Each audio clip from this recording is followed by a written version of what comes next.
เด้อส่วนเด้อไอ้น้องในกลุ่มเด้อวันนี้กินข้าวแรงอยู่เงินนั่น มันอันนั้นไปกินเองได้ หัวหน้าไฟแนนซ์หัวร้านเห็นแล้ว มันขึ้นยาวๆมึงเลยอะเอามาหินมัดจะป่ามันกล้องมันมาเลย เลยสะดวกมาหาเด้อมาหาเด้อบ้านพลหงส์อยู่บ้านพลหงส์ เนื้อที่ตัวหัวโซแมน กินหลายคนเอาอันนี้อันนั้นมาสู่กันกินกับแทรกกับนัวกับผัดไปอย่างหนึ่งอีกให้สะดวกมาหาเด้อสถานที่นี้เหมาะสมกับการกินซุ่มเซลหักเพลงหมู่คู่สหายเหมาะสมหลายกินอย่างกับแซ่บวันนี้นะหลายคนกินร่วมกันแซ่บมันตัวแนวเนาะหลายคนหลายออกมาพักซุปส้มตำหมักหุงโอ้ยมันยังอู้บรรยายเลยอาหารเนี่ยตัวนี้ยังคนเดียวทุกคนอิ่มเมาเดียวเรา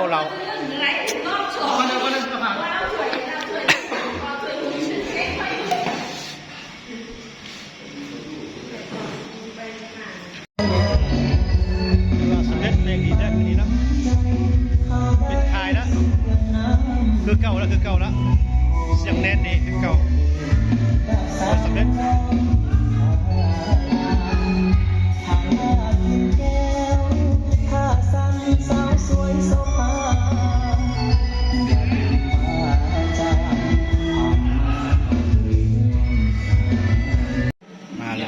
มาแล้ว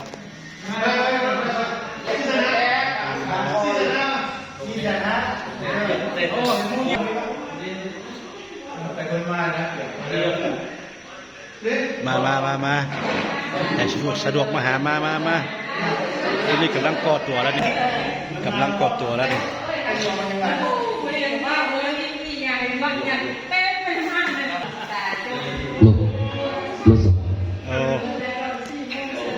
มีน้ำแต่ย่ำทิ้งร้อยทิ้งสายไฟเลยพ่อ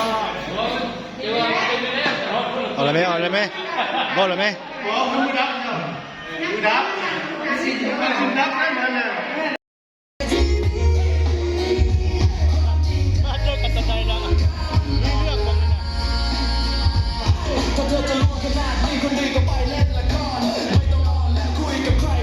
เพลงกับเพลงลูกสาวเพลงลูกชายเพลงนี่นะ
ดเมาเบียร์